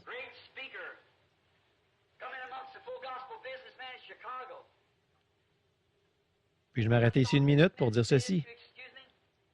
Excusez-moi, mais vous pensez souvent, et je le pense aussi, que ce dont nous parlons, la vérité de la Bible, ne se répand pas parmi les gens. Mais elle se répand. Un jour ou l'autre, ils vont s'élever contre elle, mais ce n'est pas leur intention. Ils essaient de connaître votre position. Comme l'histoire le disait d'une bande d'ivrognes qui soutenait que le christianisme n'existait pas. Un homme a dit, je sais où il y en a une, c'est ma femme. Il a répondu, eh bien, je n'y crois pas. Il a dit, allez, on va, faisons comme si on était vraiment ivres. Ils sont allés là-bas à la maison et ont fait tout ce qu'ils pouvaient. Et il leur a dit de cuire des œufs, puis il les a jetés par terre et a dit, tu sais qu'il ne faut pas cuire mes œufs comme ça. Ils se comportaient mal dans la maison. Ils sont allés dans l'autre pièce, sont tombés sur une chaise, ils ont entendu quelqu'un qui balayait tout ça, sans dire un mot, en disant, en fredonnant un petit chant, Jésus doit-il porter sa croix tout seul et le reste du monde vivre dans l'insouciance? Il y a une croix pour chacun et il y a une croix pour moi. Je porterai cette croix consacrée jusqu'à ce que la mort me libère, alors je rentrerai à la maison pour porter une couronne. Ce vieil ivrogne a dit, qu'est-ce que je vous avais dit? Il a dit, c'est une chrétienne, voyez, il ne faisait que la tester. Et parfois le monde, je l'ai découvert, vous teste. Je ne pensais pas que cela pouvait arriver, mais samedi soir dernier, je crois, ou dimanche soir, le grand orateur, je ne suis pas sujet à nommer les gens, mais il testait, agissant exactement contrairement. J'essaie de tenir ces églises à l'écart de ce mouvement œcuménique, et cet homme essaie de les y amener.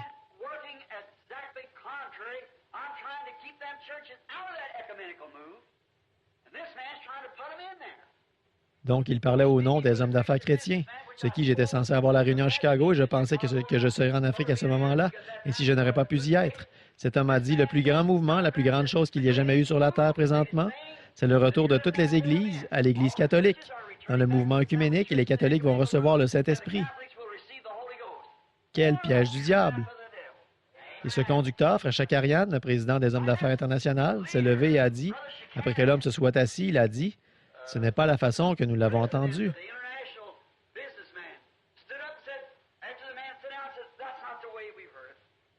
Il a dit, Frère Branham nous a dit que ce mouvement œcuménique les amènera tous à la marque de la bête. Et l'homme était assis sur l'estrade et il a dit, cela conduit à la marque de la bête. Et a ajouté, nous sommes enclins à croire que ce qu'il dit est la vérité. Et il a dit, combien d'entre vous aimeraient que Frère Branham vienne vous donner la vraie version des choses? Levez-vous. Il y avait quelques 5000 personnes qui criaient et pleuraient pour que je vienne juste une journée. Une journée. Frère Carl Williams m'a appelé et a dit, Frère Branham, oh, je suis parti à travers cette foule, dit-il, il se mettait des piles de billets de 100 dans mes mains pour acheter votre billet d'avion aller-retour. Voyez, seulement pour une journée. Voyez, ces gens, cette parole s'enracine là où parfois nous ne le savons pas. Voyez, mais voyez, quand vous êtes vraiment, peu importe combien le monde est contre cela, combien les dénominations sont contre cela, Dieu prouve que c'est la vérité. Quand la grandeur arrivera enfin, il se passera peut-être des choses que nous n'avions pas envisagées. Oui, cela montre que vous n'êtes pas sûr. Si vous êtes embarrassé, alors vous feriez mieux de ne pas aborder le sujet. Si vous allez en avoir honte, vous préférez ne pas en discuter, vous abstenir. Mais comment un homme qui est rempli du Saint-Esprit, comment un homme rempli de la puissance de Dieu et de l'amour de Dieu dans son cœur, peut-il parler à un homme quelques minutes sans parler de cet amour qui est dans son cœur? Voyez, il y a quelque chose qui le fait arriver. Vous ne pouvez pas le faire. Ce doit être ce jour mauvais dont Jésus parlait. Les gens ont honte de la parole et de l'Esprit de Dieu qui agit en eux. Mais quand la vérité est révélée au peuple, Dieu alors lui-même se révèle au travers de la parole.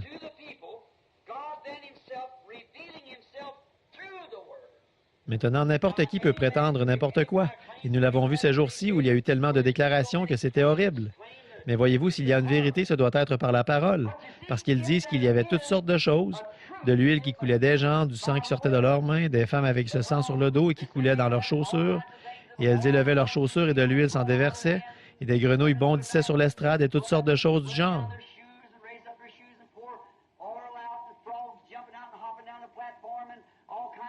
Il n'y a rien de tel dans la Bible. Il n'y a aucune promesse du genre dans la Bible. Seulement, elle dit, dans les derniers jours, l'Esprit serait si proche qu'il séduirait les élus si c'était possible. Mais il n'y a pas d'écriture pour cela. Mais lorsqu'il s'agit d'une parole de Dieu authentique, non falsifiée, confirmée par Dieu, elle semble même gêner l'autre groupe, du côté radical. Voyez, elle crée un embarras. Mais elle est une réalité pour l'homme ou la femme, le garçon ou la fille qui est vraiment un chrétien authentique. Quand Dieu a fait la promesse du baptême du Saint-Esprit et que vous le recevez, il y a quelque chose qui s'installe en vous, que rien ne peut remplacer.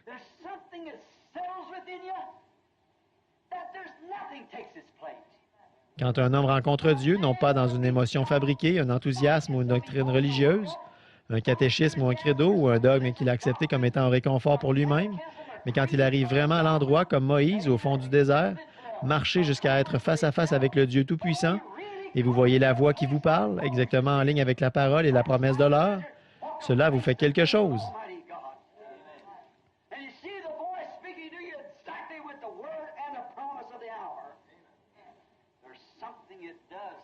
Voyez, vous n'en avez pas honte. Elle vous apporte quelque chose. Maintenant, regardons ici pour les 15 prochaines minutes. Il y a des gens qui reçoivent une expérience de ce genre. Et alors que je vous parle aujourd'hui, non pas en tant qu'Église ou dénomination, je vous parle en tant qu'individu. Non pas parce que vous venez ici à ce tabernacle ou que je vous aime et que vous m'aimez, non pas pour cela. Laissez-moi vous parler en tant qu'un mortel mourant parce qu'un jour vous devrez arriver à la fin de cette vie.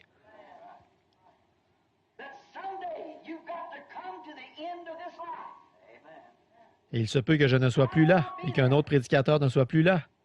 Mais il n'y en a qu'un seul qui puisse vous rencontrer là, et c'est Dieu.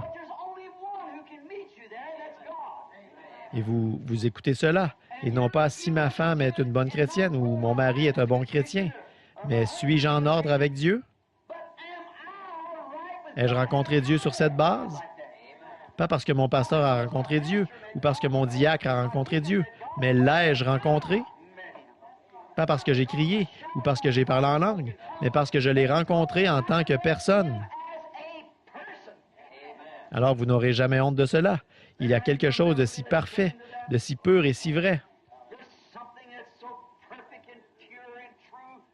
Et rappelez-vous, vous pourriez rencontrer un esprit qui agit comme Dieu.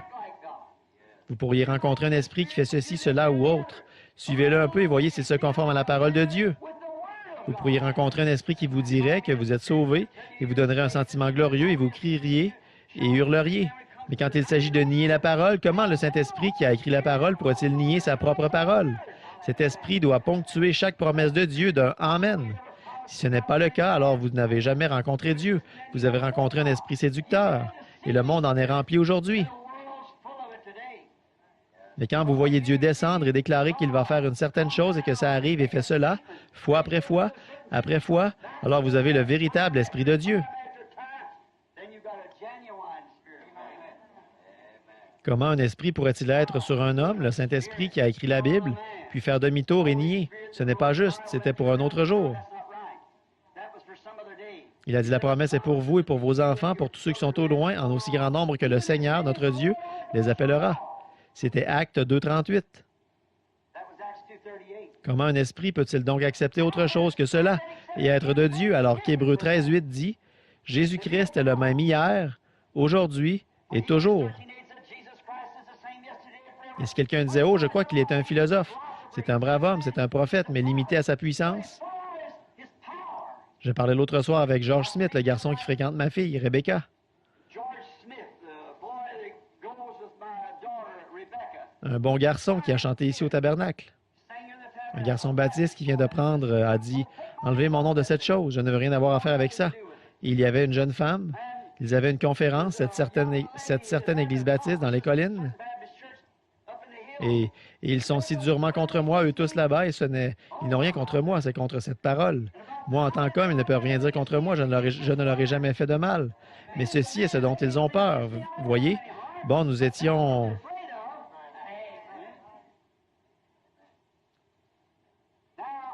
Ils avaient cette réunion là-haut, plutôt, et ils allaient avoir un missionnaire qui prendrait les 3 dernières soirées de cette grande conférence, dans les collines où il faisait frais. Il se trouve que ce missionnaire s'est levé, a pris Marc 16 et il a dit, « Il y a beaucoup de gens aujourd'hui qui ne peuvent pas croire à la guérison divine. »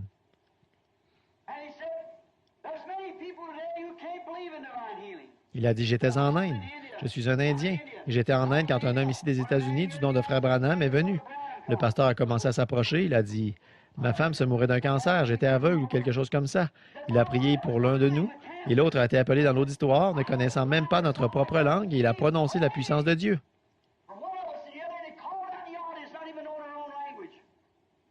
Et il a dit, « Nous voici guéris. » Eh bien, ils ont essayé de le faire taire. Ils ne pouvaient pas le faire. C'est, voyez, là, dans leur propre conférence. Alors, ils ont même nié toute chose. Et certaines personnes, même la sœur de ce garçon, ceux qui étaient là, n'auraient rien pu dire. Il voulait savoir si elle n'était pas connectée d'une manière qu'il pourrait arriver à le découvrir. Une des dames a dit, « Eh bien, je le crois. » Rebecca et Georges sont allés voir cette dame. Et elle est allée chercher une fille qui souffrait comme un peu retardée. Ils m'ont fait venir pour voir la fille l'autre soir. Je suis allé là-bas. La petite dame était assise là et j'ai dit, « Êtes-vous une croyante? » Elle a dit, « Bah, je ne sais pas si j'en suis une ou pas. » Eh bien, elle n'était pas retardée. C'était juste un esprit démoniaque. Ils ne s'en rendent pas compte. Voyez, ça s'empare de vous et vous ne le savez pas. Ça vient, puis la violence s'empare de la personne et ils ne le savent pas. Les femmes qui marchent dans la rue avec ces shorts, elles ne le réalisent pas. Elles pourraient prouver et jurer qu'elles n'ont jamais rien fait de mal contre leur mari, ou ainsi de suite, comme ça, mais dans leur cœur, elles ne réalisent pas, mais l'esprit du diable les a conquises. Elles en sont possédées. Pourquoi une femme voudrait-elle enlever ses vêtements devant un homme? Il n'y a qu'une seule personne qui l'a fait dans la Bible, et ils étaient fous. D'autres essaient de se couvrir. Ils ne se réalisent pas. Ils ne réalisent pas. C'est si rusé, si subtil. Vous devez surveiller, vous comparer à la parole de Dieu et voir où vous en êtes. Cette jeune femme a dit, « Oh, on m'a dit que j'avais été baptisée quand j'étais enfant. » Elle a dit, « Je ne sais pas si je dois croire ça ou pas. » J'ai dit, « Ne croyez-vous pas en Jésus-Christ? » Et elle a répondu, « Eh bien, je ne sais pas si j'y crois ou pas. » Elle a dit, « Certains de ces tours de passe-passe, je n'y crois pas. » J'ai dit, « Bien sûr, vous ne croyez pas au tour de passe-passe. » J'ai dit, « Mais croyez-vous qu'il était le Fils de Dieu? » Oh, elle a dit, « Il aurait pu l'être. » J'ai dit, « Croyez-vous qu'il est le même aujourd'hui, le Dieu qui veut vous sauver? » Elle a dit, « Y a-t-il quelque chose à ce sujet, des miracles et des choses du genre? » Je n'y crois pas du tout. Et j'ai dit, « Que feriez-vous si vous étiez dans une réunion et que vous voyiez Dieu, le Saint-Esprit, qui est le seul Dieu qui soit, agir parmi les gens? Dieu dans la paternité, la colonne de feu, et les prophètes, Dieu dans son Fils, puis Dieu dans son peuple. Ce ne sont que des attributs de Dieu, un grand Dieu qui remplit l'éternité. » J'ai dit, « Que verriez-vous si lui, parmi son peuple, il faisait que les aveugles voient, que les sourds entendent, qu'en regardant l'auditoire, il disent aux gens ce qui ne va pas, comme il le faisait quand il était ici sur la terre. »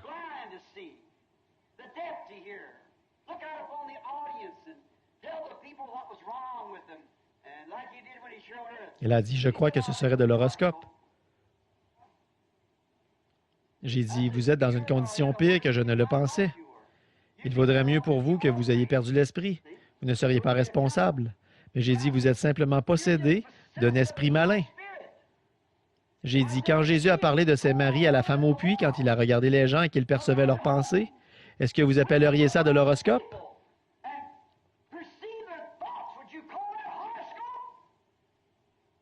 Voyez, tellement enveloppé dans une dénomination appelée luthérienne, que tout ce qui est contraire à cela est faux. Mais Dieu veut l'homme qui est enveloppé dans la parole. Tout ce qui est contraire à cela est faux. Jésus a dit que toute parole d'homme soit reconnue pour mensonge et que la mienne soit reconnue pour vraie. Il y avait un homme à une époque très scientifique du nom de Noé. Il n'avait pas honte de la parole de Dieu.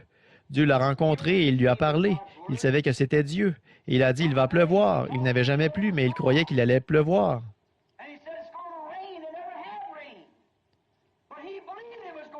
Et la foi qu'il avait, il n'avait pas honte de la mettre en action. Il a pris 120 ans pour construire une arche alors que le monde était contre lui. Il n'avait pas honte de la parole de Dieu en son jour. Dieu l'a sauvé, lui et sa famille, pour cela. Il y avait une... Comme cela a pu paraître insensé aux yeux des autres, mais pour lui, il avait rencontré Dieu. Peu importe à quel point l'autre était scientifique, il était contraire. Comme il disait, ça ne peut pas arriver, ça ne peut pas arriver. Il avait rencontré Dieu. C'est ce que c'est quand vous savez que vous lui parlez. On pourrait penser que c'est une chose stupide quand je sais qu'il y a quelques personnes dans le monde qui s'accrochent à ce que j'ai dit comme étant la vérité, de me tenir ici et dire ainsi dit le Seigneur. Je vais en Arizona, là, je vais rencontrer un groupe de 7 anges. Eh bien, il y avait un groupe d'hommes qui étaient là pour le voir se produire.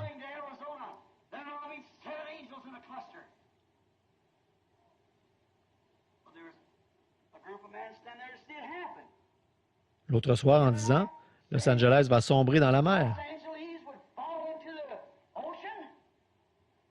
Mais quand vous avez rencontré Dieu et le Dieu qui ne faillit pas, le Dieu qui fait exactement ce qu'il a dit qu'il ferait, il l'a toujours fait, vous n'avez pas honte de cela alors. Vous n'avez pas besoin de faire marche arrière et d'en être embarrassé. Vous pouvez le dire au monde entier. Quand un homme rencontre Dieu, lui parle et que la réalité de Dieu devient sienne dans son cœur, il n'en a pas honte.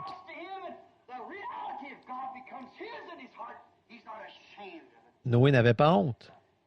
Cela paraissait stupide pour le reste du monde, mais pas pour lui. Moïse, lorsqu'il était devant Pharaon, n'avait pas honte de dire à Pharaon que ces choses arriveraient, car il avait rencontré Dieu. Dieu les lui avait dites dans le buisson ardent. Moïse a dit, je bégaye. C'est ce qu'il avait, un trouble de la parole.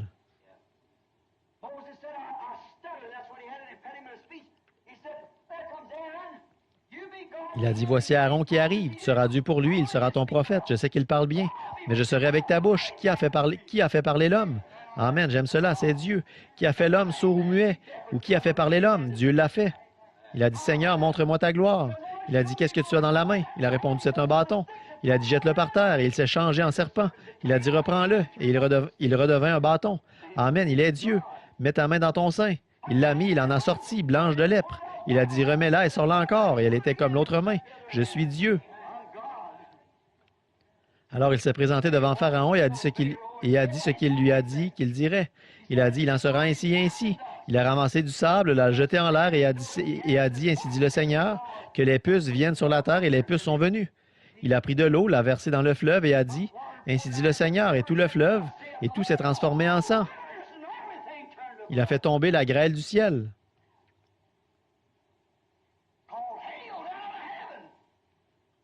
Vous savez, dans les derniers jours, ces fléaux sont supposés se produire à nouveau. Et rappelez-vous, un adultère du temps de la Bible, sa peine était la mort par lapidation.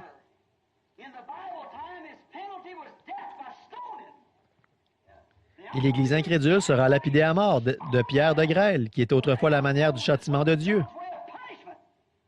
Il lapidera ce monde incrédule, cette génération adultère. Il la lapidera du ciel avec des grêlons pesants, un talent chacun, qui représente environ 100 livres. L'Église adultère mourra, le monde adultère mourra sous le châtiment de Dieu, sous la lapidation, comme il l'a fait au commencement. Sois en ordre avec Dieu, Église. C'est ce que nous devons tous faire, revenir à Dieu. Ce vieux visage barbu à la barbe grisonnante, chauve, aux bras maigres, Élie, âgé de 80 ans, assis là-haut dans le désert, jetant un regard sur les péchés du peuple, Dieu lui a parlé un matin et a dit, « Descends et dis à Akab que même la rosée ne tombera pas du ciel avant que tu l'appelles. »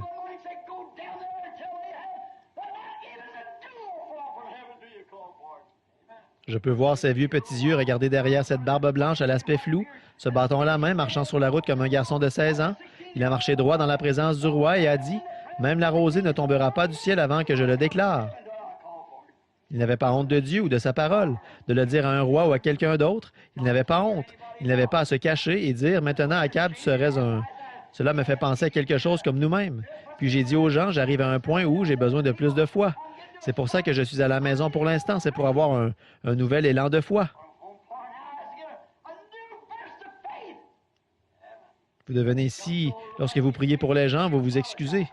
Monsieur le diable, voudrais-tu bien te pousser et me laisser... Non! La foi a des muscles et du poil sur la poitrine. Quand elle parle, tout le reste se tait. Il n'entre pas. Monsieur le diable, tu déménages? Sors d'ici. Je suis un fils de Dieu commissionné par Dieu. Laisse-les tranquilles. Ça bouge.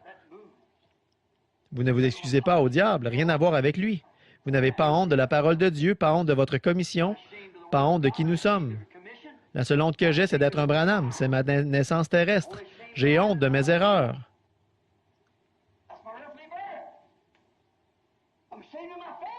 Mais en tant que son serviteur, je n'ai pas honte. Je n'ai pas honte de sa parole. Qu'il s'agisse de dénomination, de roi, de potentat ou de quoi que ce soit d'autre, je suis juste prêt à donner une réponse. Dieu le demande. Moïse s'est présenté devant Pharaon. Il n'avait pas honte de lui dire qu'il ne ferait pas de compromis, qu'il les emmenait pour tant de jours dans le désert. Il a dit que certaines femmes restent près de leurs enfants. Il a répondu, nous partons tous. Il ne restera même pas un ongle. Nous prendrons notre bétail et tout.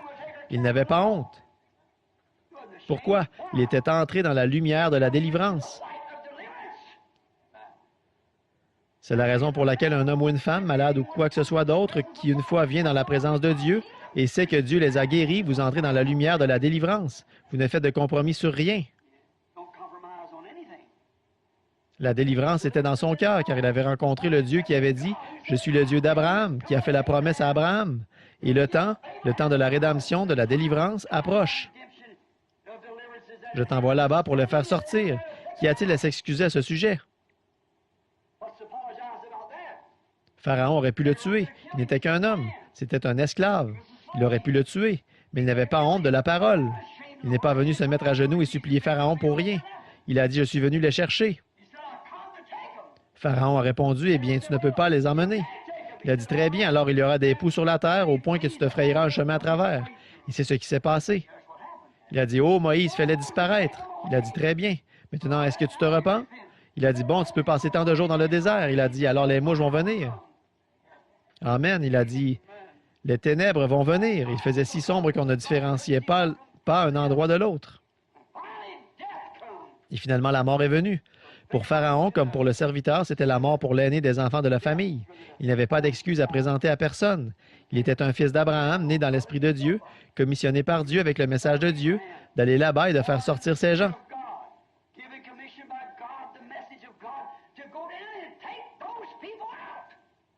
Eh bien, Dieu ne peut-il pas appeler de la même manière en cette heure pour faire sortir de l'Église une épouse? Daniel n'était pas... Ou David, plutôt, n'avait pas peur devant Saül, alors que tout le monde avait peur de Goliath. Il n'avait pas peur de s'avancer.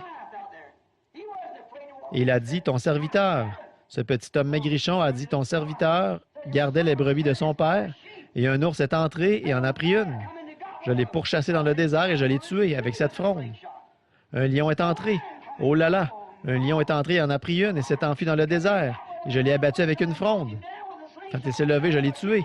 Il a dit, et le Dieu, ce roi rétrograde se tenait là, ses soldats tellement mous, prétendant servir le Dieu du ciel, laissait ce Philistin incirconcis se tenir là et défier les armées du Dieu vivant.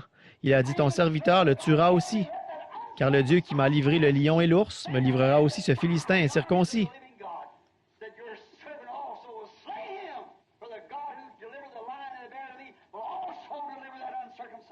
Il n'a pas bégayé. Il n'a pas dit peut-être que ce sera fait. Il a dit ce sera fait. Il n'avait pas honte. Daniel, devant le roi, ne craignait pas de défier ses ordres que personne ne devait prier, à part le prier lui. Il a ouvert les fenêtres et a ouvert les volets et priait 3 fois par jour. Il n'avait pas peur.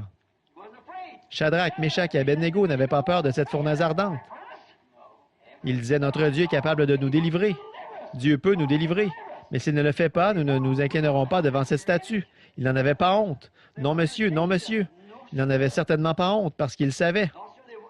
Samson n'avait pas honte devant les Philistins. Quand 1000 personnes se sont précipitées sur lui, il a ramassé l'os d'une mâchoire de mule et ses casques, ils étaient épais d'environ 1,5 pouce en laiton. Il en a battu 1000 avec. Il avait toujours l'os de la mâchoire à la main. Il n'était pas embarrassé. Il a juste pris ce qu'il avait sous la main et a commencé à se battre. Il savait que l'Esprit de Dieu était sur lui. Il savait qu'il était né naziréen. Il savait que rien ne pouvait le déranger. C'était un serviteur de Dieu. Tant qu'il y était dans la volonté de Dieu, rien ne pouvait se mettre en travers de son chemin, peu importe combien de rois ou de Philistins ou autres qui se présentaient. C'est vrai. Jean n'avait pas honte de la parole de Dieu qui est venue à lui dans le désert et il lui a dit de baptiser d'eau.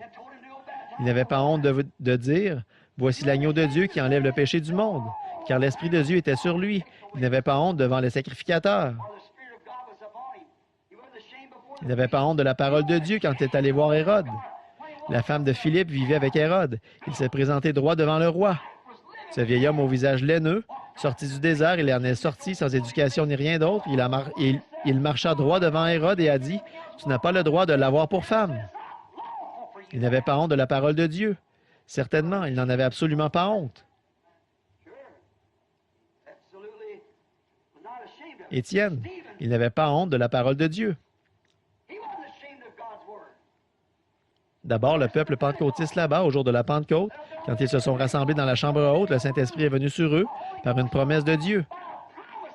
Luc 24, 49 dit, « Voici, j'envoie sur vous la promesse de mon Père, mais attendez, dans la ville de Jérusalem, jusqu'à ce que vous soyez revêtus de la puissance d'en haut. » Et la promesse même que la parole de Dieu leur a promise, « Voici, j'envoie sur vous la promesse de mon Père, mais attendez-la. N'ayez plus ni théologie, ni instruction, et ainsi de suite. Attendez d'être revêtus de la puissance. Et quand cette puissance du ciel est venue, comme un vent impétueux, ils n'ont pas eu honte de l'Évangile. »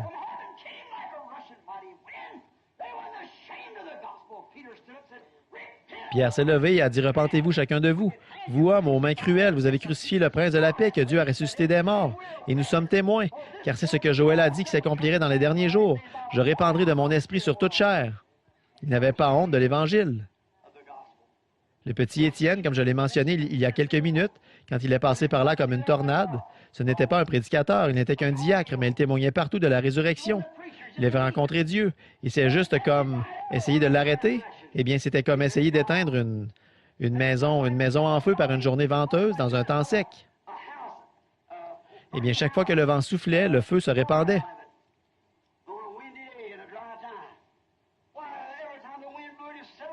Ils l'ont fait comparaître devant le grand conseil du Sanhédrin. Vous rendez-vous compte de ce que c'est? C'est comme le concile œcuménique. Toutes les religions se dirigent vers le concile œcuménique. Ils se sont tous retrouvés sous le conseil du Sanhédrin. Pharisiens, Sadducéens, Hérodiens, quels qu'ils soient, ils devaient venir dans ce conseil. Ils l'ont passé en jugement, pas juste une organisation, mais le grand conseil l'a passé en jugement. On va lui faire peur.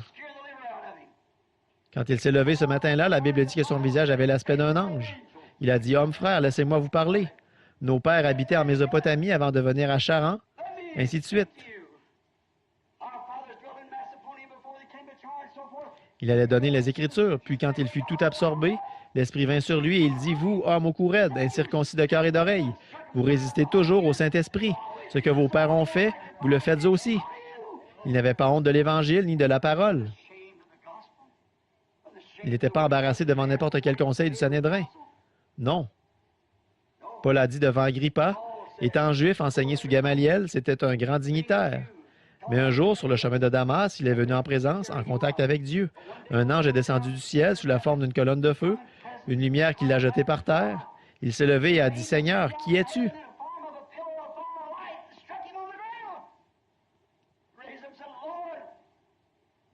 Et il a dit, « Je suis Jésus. » Debout devant Agrippa, il a raconté l'histoire à nouveau. Il a dit, « Je n'ai pas honte de l'évangile de Jésus-Christ, car il est la puissance de Dieu pour le salut, pour tous ceux qui croient. » Certainement. Maintenant, mes amis, nous arrivons avec l'homme à travers l'âge, mais nous avons dépassé le temps. Mais laissez-moi dire ceci.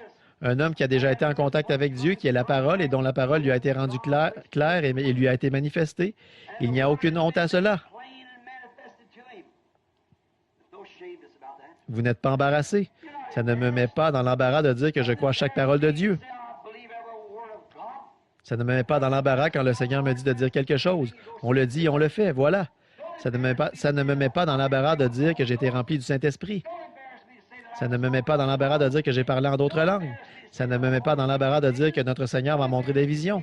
Ça ne me met pas dans l'embarras de dire qu'il est le même hier, aujourd'hui, éternellement. Quand vous serez amenés devant les dirigeants et les rois à cause de mon nom, ne pensez pas à ce que vous direz, car cela vous sera donné à l'heure même. Ce ne sera pas vous qui parlerez, mais mon Père qui habite en vous. Mais quiconque aura honte de moi et de ma parole dans cette génération, j'aurai honte de lui devant mon Père et les saints anges. Que Dieu nous aide à ne pas avoir honte, mais qu'il nous aide à être un témoignage vivant. Chaque homme dans l'Ancien Testament, quand les prophètes sont venus, ils deviennent la parole vivante. Ils étaient la parole. Jésus a dit qu'on les appelait des dieux et ils l'étaient parce que la parole de Dieu est venue à eux. Il disait, c'est ainsi dit le Seigneur. Et tout disciple de Christ qui est entré en contact avec lui dans la rédemption et dont le salut est entré dans son cœur, il possède Dieu. Et quel genre de vie devrions-nous vivre? Comment devrions-nous marcher? Comment devrions-nous parler si Dieu se représente lui-même à travers nos propres corps mortels? Qui pourra en avoir honte? S'il arrivait que je fasse partie de la police ici à Jeffersonville, que je descende la rue avec toute l'autorité, je n'aurais pas honte de la ville. Je ferais partie de la ville. Je serais un policier, une partie de la ville, pour maintenir l'ordre et la bonne conduite. Si un homme brûlait un feu rouge, je n'aurais pas honte de lui dire qu'il a mal agi, de lui donner une contravention. Ce serait mon devoir parce que je serais payé par la ville. Je vivrais de cette ville. J'aurais l'autorité par cette ville. Peu importe s'il était ivre ou son état, il me soutiendrait. Je resterai sur ma position parce que je serai policier et ordonné, ou mis ici en autorité pour le faire. Vous êtes censé prendre la loi et les droits et ces choses et veiller à ce que ce soit bien fait. Ainsi, si je suis chrétien, que j'ai été rempli de l'Esprit, portant le témoignage de la résurrection de Jésus-Christ, qu'il est le même hier, aujourd'hui, éternellement, ne laissez pas le diable essayer de vous bousculer et dire « Ne fais pas ceci, ne fais pas cela ». Faites-le vraiment. Dieu vous a donné le... Voyez, nous n'avons pas de puissance. Ce policier n'a pas la force d'arrêter une voiture. C'est à peu près... Parfois, il s'agit d'un moteur de 300 ou 400 chevaux vapeur. Que pourrait-il faire? Mais il a l'autorité.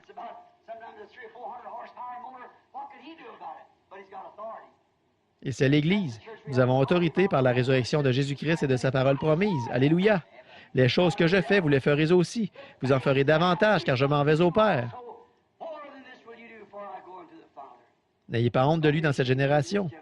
Pécheresse, perplexe, la dernière génération qu'il y aura sur la terre est pécheresse, adultère et pleine de plaies vives. Tout ce qui était décent est devenu indécent. La politique nationale, de la saleté. Les nations se brisent. Dans les profondeurs des jungles d'Afrique, les chasseurs de safari devaient amener des radios très puissantes pour entendre Elvis Presley, Pat Boone et ces gars-là avec leur rock'n'roll et leur twist.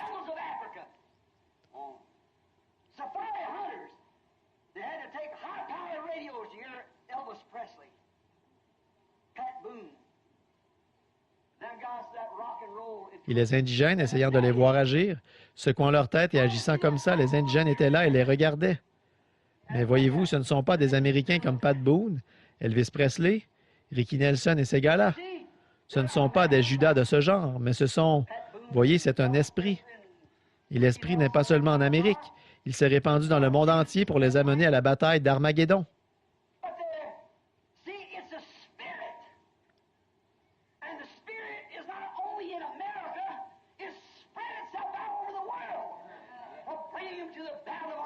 Ils agissent ainsi, qu'ils soient, peu importe d'où ils viennent, de l'Afrique, de l'Inde, d'où qu'ils viennent. Cette vulgarité s'est répandue sur toute la terre, par un seul homme qui l'a lancée.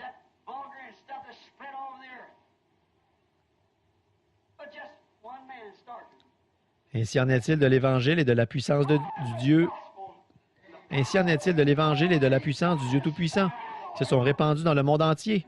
Et le temps de la séparation a lieu maintenant, alors que Dieu appelle une épouse et le diable appelle une église. Que je fasse partie de l'épouse. Prions. Cher Dieu, nous voyons l'Écriture sur la muraille, Seigneur. Nous sommes au temps de la fin. Nous savons qu'il y a de grandes choses qui nous attendent, mais pourtant, quelque part dans ce gâchis ici, il y a encore des gens honnêtes qui ont été ordonnés à la vie. Ce serait impossible pour un ou deux hommes, mais avec Dieu, tous ensemble, répandons dans tous les coins que nous le pouvons la bonne nouvelle que Jésus vient. Et voyez, répandons juste un peu de pain, un peu de parole.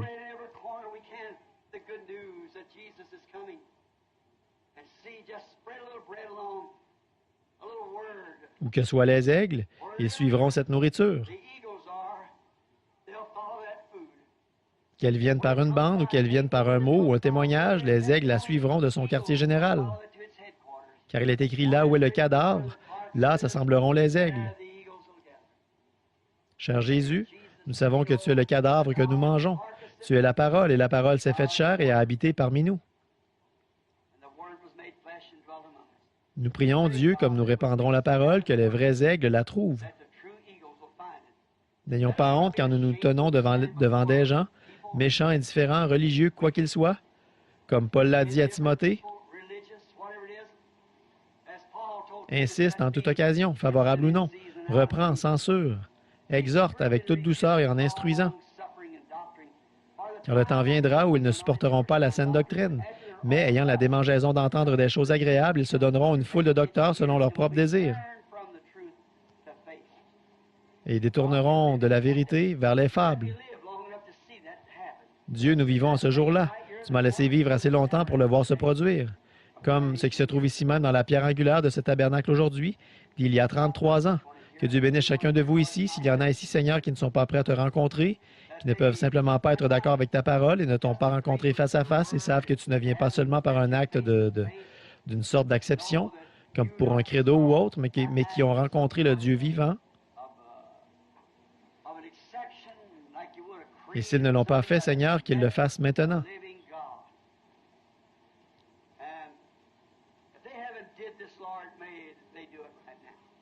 Je crois que tu es très proche en cette heure. Je ne sais pas je ne sais pas qui ils sont. Je ne sais même pas s'il y en a ici, mais je me sens simplement conduit à te prier. Non pas afin que le peuple m'entende, car ce serait un rite hypocrite. Loin de là. Je ne veux pas être un hypocrite. Mais je prie avec la sincérité dans mon cœur, Seigneur. Qui que soit celui ou celle à qui tu parles ce matin, qu'ils n'aient humblement pas honte, mais qu'au fond de leur cœur, ils te reçoivent maintenant, venant ce soir pour être baptisés au nom de Jésus-Christ, suivant chaque parole, chaque parole. S'ils ont été baptisés différemment ou aspergés, on leur a versé un peu d'eau. Nous nous souvenons, effectivement, Seigneur, que tu as dit, si quelqu'un retranche une seule parole du livre ou y ajoute une parole, sa part sera retranchée du livre de vie. Bien qu'il essaie, il vient, mais son nom dans le livre, ça ne marchera pas. Soyons sincères et humbles.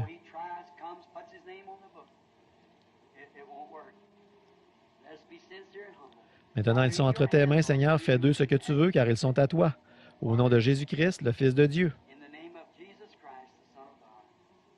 Maintenant, pendant que nous avons la tête inclinée, je veux que vous réfléchissiez sérieusement. Tout d'abord, je m'excuse d'avoir un quart d'heure de retard. Maintenant, nous voulons fredonner. Et pensez simplement dans votre cœur, ai-je vraiment rencontré Dieu? Pensez-y vraiment sincèrement maintenant. Parce qu'il n'y aura peut-être pas bien des fois avant que c'est peut-être la dernière fois maintenant que nous nous rencontrerons avant sa venue. C'est proche, mes amis. Toute écriture semble-t-il être à peu près accomplie. Et ce pourrait être pour vous, moi, notre dernière chance. Nous pourrions être partis avant la nuit.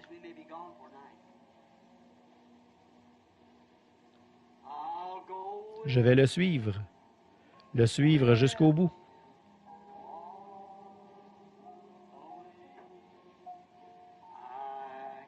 Je peux entendre. As-tu honte de moi et de ma parole?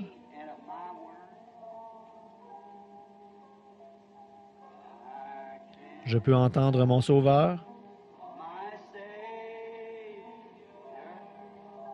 Bon, imaginez que vous êtes allongé sur votre lit de mort maintenant. Voix du... Alors, il pourrait être trop tard, mais ça ne l'est pas en ce moment. Prends ta croix et... Il est possible que ce soit un sacrifice maintenant. Viens, suis-moi. Maintenant, dans votre cœur, répondez ceci. J'irai avec lui au jardin.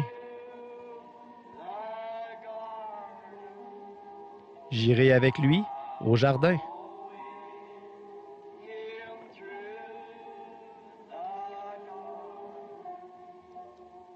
J'irai avec lui au jardin.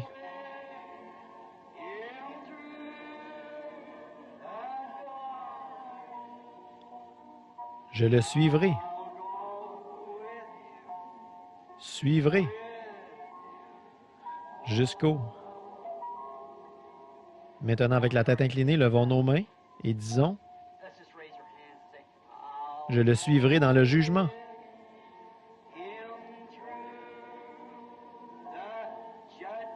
Voilà ce qui se passe en ce moment. Il nous juge.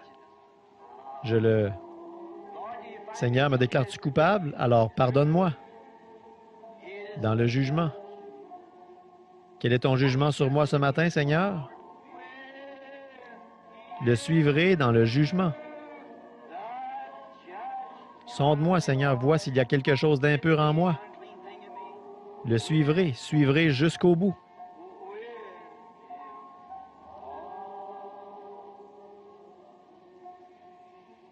Père, nous te remercions ce matin pour toutes ces mains. Je n'ai pas vu une seule personne qui n'ait pas levé la main. Je te remercie, Seigneur. J'espère que toi non plus, Seigneur. Aucun qui n'a pas levé la main, ils sont prêts à traverser le jugement. Juge-nous, Seigneur, et s'il y a du mal en nous, pardonne-nous, Père. Accorde-nous ta miséricorde, car nous ne voulons pas faire face à ton jugement si la miséricorde n'est pas présente. Alors que la miséricorde est présente ici, nous prions, Dieu, que tu nous juges et nous pardonnes nos péchés, selon ta parole et ta promesse, et laisse-nous vivre pour toi tous les jours de notre vie, n'ayant pas honte de l'Évangile. Maintenant, Père, si c'est ta volonté, nous commençons 3 dimanches de réunion en ligne. Prépare nos cœurs pour cela, Seigneur. Prépare-moi, ô Dieu. Je suis celui qui a profondément besoin de toi. Je prie afin que tu me guides et me diriges dans les choses que je dois faire et dire dans ces jours à venir. Guide et dirige notre précieux frère Neville, ton vaillant serviteur, Seigneur, ainsi que frère Mann, les diacres de l'Église, les administrateurs et toute personne qui vient aux réunions ici.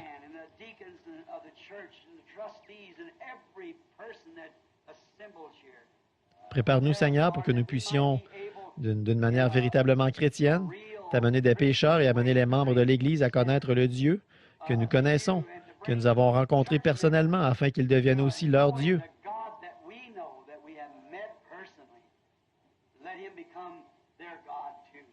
Maintenant, Père, ceci, nous ne pouvons pas le faire. Nous ne pouvons pas le faire entrer. Mais toi, Saint-Esprit, agis sur les gens, les membres d'Église. Et comme la petite expérience que j'ai eue avec toi l'autre matin, va chercher une épouse pour mon fils. Prends-la parmi le peuple, parmi les églises. Fais sortir cette épouse. Laisse-moi en prière maintenant, Seigneur. Envoie cette Rebecca. J'essaierai d'être Eliezer. Aide-moi à être un serviteur fidèle. Et que le Dieu du ciel envoie son ange devant moi, devant nous, afin que nous rassemblions les choses ensemble pour sélectionner l'épouse qu'il a choisie.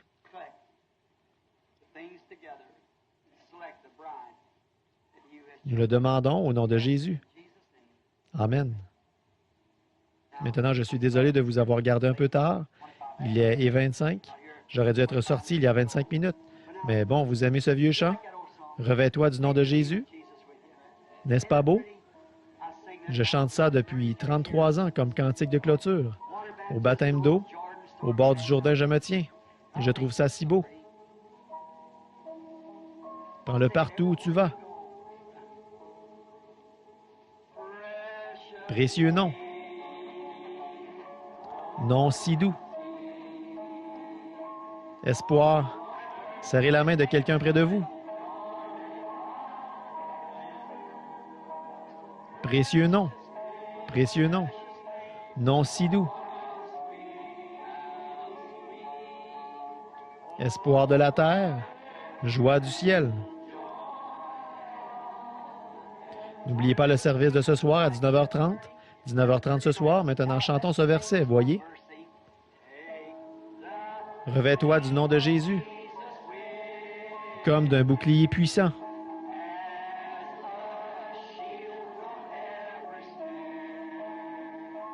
Quand les tentations surviennent, que faites-vous alors?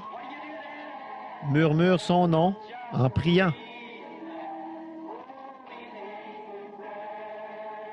Précieux nom.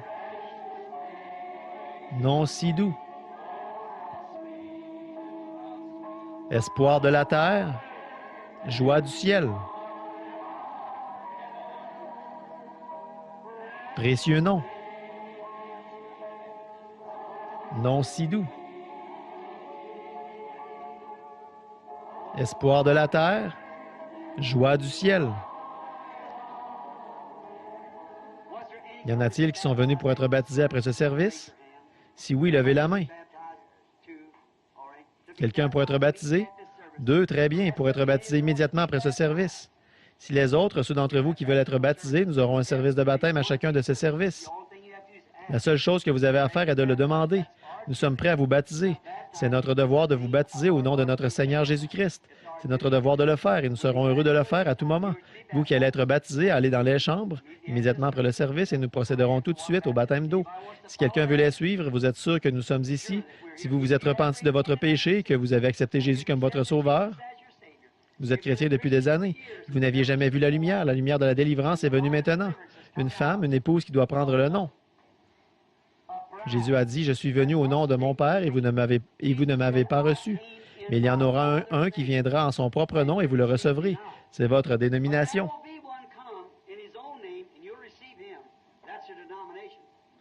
Tout fils vient au nom de son Père. Je viens au nom de mon Père. Vous les hommes, vous venez au nom de votre Père. Et quel était son nom? Quel est le nom du Père? Jésus. Lui est venu au nom de mon Père, vous ne m'avez pas reçu. Maintenant, son épouse portera son nom. Bien sûr. J'ai pris une femme du nom de Broy et elle est devenue une Branham. Il vient chercher une épouse, soyez sûr et souvenez-vous-en comme vous venez au baptistère. Maintenant, courbons la tête et Frère Veil n'est pas un étranger ici. C'est un frère très précieux. Il est avec moi dans plusieurs réunions, lui et sa femme. Il est aussi l'auteur de ces prédications et de ces choses qui vont se retrouver sous forme de livres. Frère Veil, voulez-vous prier pour terminer pendant que nous inclinons la tête?